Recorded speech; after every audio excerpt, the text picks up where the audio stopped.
बिस्मिल्लाहिर्रहमानिर्रहीम अस्सलामुअलैकुम रहमतुल्लाह। Chief justice of Pakistan justice Yahya Afridi जो पूरे पाकिस्तान के अंदर इस वक्त जलील हो रहे हैं, खजल हो रहे हैं, ख्वार हो रहे हैं, क्योंकि उनके पास काम करने को है कोई नहीं। 26वीं आईनी तरमीम जो की गई थी, 26वीं आईनी तरमीम करने का मकसद यही था, 26वीं आईनी तरमीम के पीछे वारदात यही थी, साजिश यही थी कि अदलिया को एक तो मुकम्मल तौर पर कंट्रोल में कर लेना, दूसरा ये कि chief justice of Pakistan justice Qazi Faez Isa को सिर्फ और सिर्फ तलाकों के केस की हद तक महदूद कर देना कि या तो वो तलाकों के केस सुने या फिर वेला बैठ जाए।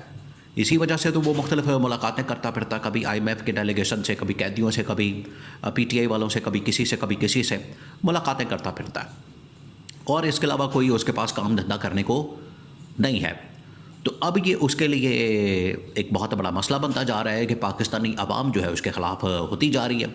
पढ़े लिखे तबकात ऑलरेडी उसके ख़िलाफ़ है, अपोजिशन की जमातें उसके ख़िलाफ़ है, अब तो जो आम आदमी है वो भी उसके ख़िलाफ़ हो चुका है। यहाँ से आप अंदाज़ा कर सकते हैं, आप इमेजिन करें कि एक मुल्क का चीफ जस्टिस कोई छोटा आदमी तो है नहीं, ये कोई आम आदमी तो है नहीं, किसी मोहल्ले का काउंसलर तो नहीं है, या कोई आम आदमी तो है नहीं, ये मुल्क का चीफ जस्टिस है। मुल्क का सबसे बड़ा ओहदा जो निज़ाम इंसाफ का होता है और रियासत का जो तीसरा सतून है उसका सरबराह चीफ जस्टिस, और उसकी औकात क्या है, उसकी हैसियत क्या है, शाहिद काका नबासी ने खोल कर बयान कर दी है, शाहिद काका नबासी ने बता दिया है। और ये गवर्नमेंट और गवर्नमेंट के अब तैनात करता जजेस, उनकी हैसियत ऐसी ही है। इमरान खान ने कुछ अर्सा पहले शहबाज शरीफ को क्या कहा था?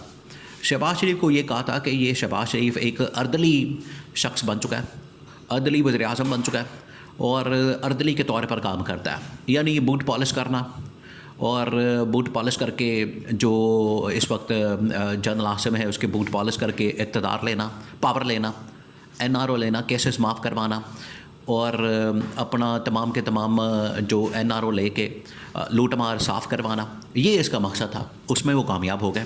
और ये ना सिर्फ इसका मसला नहीं था शहबाज शरीफ का, बल्कि पूरा का पूरा जो शरीफ ख़ानदान है पूरा का पूरा, वो इसी के अंदर ही मुलविस है, इसी के अंदर ही पाया जाता है। उनको और कोई काम धंधा होता नहीं, और कोई काम होता नहीं सिवाय इसके कि वो या तो लूट मार करें और उसको माफ़ करवाएं, या फिर पावर में बैठे रहें, सरकारी खाते खोले रहें।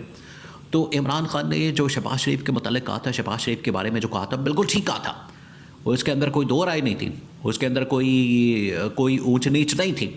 तो आज chief justice of Pakistan justice Yahya Afridi के मतलब देखिए, इमरान खान ने तो वैसे उसके ऊपर 2-3 चीज़ें हैं। एक तो ये कि अब अंदर से जो जजेस हैं वो भी चीफ जस्टिस के ख़िलाफ़ बगावत कर चुके हैं, और चीफ जस्टिस को मानने से इनकारी हैं, उनके ऊपर अदम एतमाद कर चुके हैं, और किसी सूरत भी उनके ऊपर अब आइन और कानून की हुक्मरानी के हवाले से कि एक बंदा होता है, देखिए वो आइन की बात करता है, कानून की बात करता है, चीफ जस्टिस लेवल का आदमी आइन और कानून की बात करता है, आइन और कानून की हुक्मरानी की बात करता है।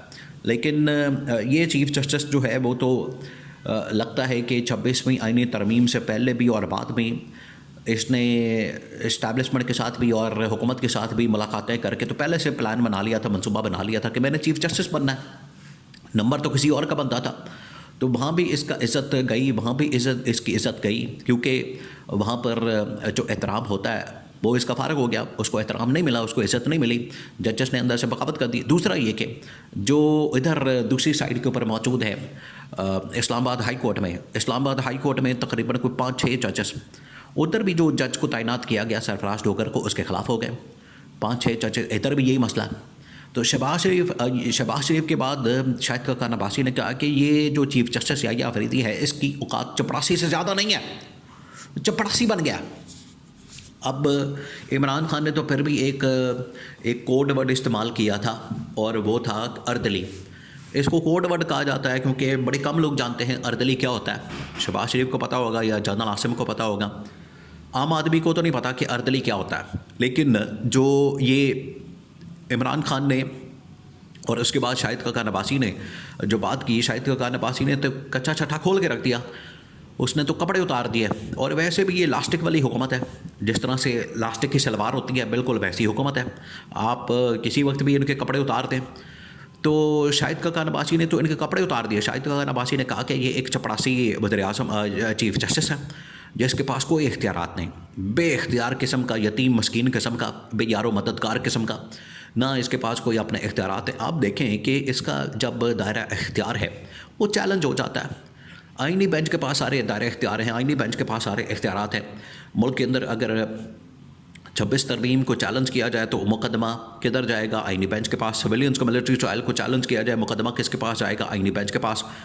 यानी जो भी रियासती हुकूमती मामलात और टॉप लेवल के जितने मुकदमात हैं वो किसके पास चले जाते हैं? वो आइनी बेंच के पास चले जाते हैं, आइनी बेंच के पास लग जाते हैं। आज जिस तरह से आजकल सिविलियंस का मिलिट्री ट्रायल का 9 मई का 26वीं आइनी तरमीम का वो जो इमरान खान के पिटिशन है उनको टेकअप किया गया और उनको लिया गया है, लेकिन उनके ऊपर अब बात नहीं होती, उनके ऊपर अब उस तरह से खुलकर चीफ जस्टिस ना ही केस को सुन सकता है, ना समाअत कर सकता है, ना कोई एक्शन ले सकता है। इसकी तो अब ये औकात रह गई है। इमरान खान को इन लोगों ने जो नशस्तें देनी थी, मखसूस नशस्तें, वो मखसूस नशस्तें जो इन लोगों को तकरीबन कोई 40-50 बनती थी इमरान खान की, ये नून लीग और पीपल्स पार्टी ने आपस में बांट ली। मंसूर अली शाह का उस वक्त चीफ जस्टिस का कादी फाइज ईसा के मुकाबले में फ़ैसला था और इस फैसले को अब तकरीबन को 8 महीने हो चुके हैं। 8 महीने, आज तक उसके ऊपर अमल दरामद नहीं हुआ। आज तक उसको लटका के रखा गया। आज तक जो है उसको उसी तरह से इसके ऊपर अमल दरामद या इम्प्लीमेंटेशन नहीं हो सकी कि उसके ऊपर अमल दरामद करवा दे। ये चीफ जस्टिस की जिम्मेदारी है, चीफ जस्टिस की रिस्पॉन्सिबिलिटी है, चीफ जस्टिस का काम है कि उसके ऊपर अमल दरामद करवाए, लेकिन अमल दरामद नहीं करवा सका वो। तो फिर किस चीज़ का चीफ जस्टिस है?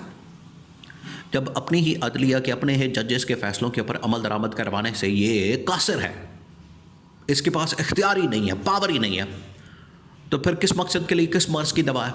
तो अब ये ना सिर्फ जजेस के मतलब, जजेस ने पहले बगावत की इन जो बेनिफिशरी हैं 26वीं आइनी तरमीम के, बल्कि अब शाहिद खाकान अब्बासी जैसे लोग जो बड़े इंडिपेंडेंट हैं और अपनी आवाज़ बुलंद करते हैं, उनकी जानिब से ये कहा गया कि इस तरह के जजेस तो उनसे बेहतर तो चपड़ासी है। ये हाल हो गया, ये हालत हो गई है, ये इनकी पोजीशन हो गई है, ये इनका अब लेवल है। तो यहाँ से आप अंदाज़ा कर सकते हैं कि मुल्क के अंदर अब इनकी औकात क्या, मुल्क के अंदर अब इनको किस तरह से पहचाना चाहता है, इनकी वजह पहचान क्या बन चुकी है। तो ये 26वीं आइनी तरमीम जितनी देर तक ख़त्म नहीं होती, जितनी देर तक इसको ख़त्म नहीं किया जाता, उतनी देर तक ये चीफ जस्टिस याह्या अफरीदी इसी तरह से इसको अब तनकीद का भी सामना करना पड़ेगा, ये इसी तरह से निशाना बनेगा और इसको इसी तरह से अलक़ाबात से और इसी तरह के अल्फाज से, इसी तरह की बातों से इसको अब याद किया जाएगा तारीख़ के अंदर भी।